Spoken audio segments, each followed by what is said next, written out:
નમસ્કાર, આપ જોઈ રહ્યા છો સંદેશ ન્યૂઝ, તમારી સાથે સત્યની સાથે અને સમાચારોના પ્રવાહમાં આપની સાથે હું કિન્નરી। સમાચારોની શરૂઆત કરીએ। મહત્વપૂર્ણ સમાચાર। યુપીના લખનૌમાં કરા સાથે વરસાદ વરસ્યો। ભારે પવન ફૂંકાયા બાદ ધીમી ધારે વરસાદ વરસ્યો છે। ઝરમર વરસાદ સાથે કરા પડ્યા। વરસાદ પડતા લોકોને ગરમીથી રાહત મળી।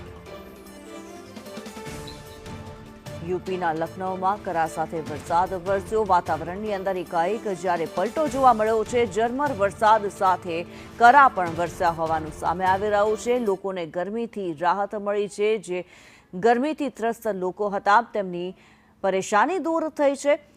જે ઝરમર વરસાદ વરસ્યો સાથે જ કરા વરસ્યા હોવાનું સામે આવી રહ્યું છે। બે અલગ અલગ દ્રશ્યો અમે આપને બતાવી રહ્યા છીએ।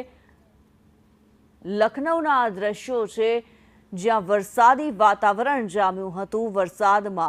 વરસાદ તો વરસ્યો જ છે પરંતુ સાથે કરા પણ પડ્યા છે। ભારે પવન ફૂંકાયો, આંધી આવી અને વરસાદ વરસ્યો છે। લોકોને ગરમીથી રાહત મળી છે।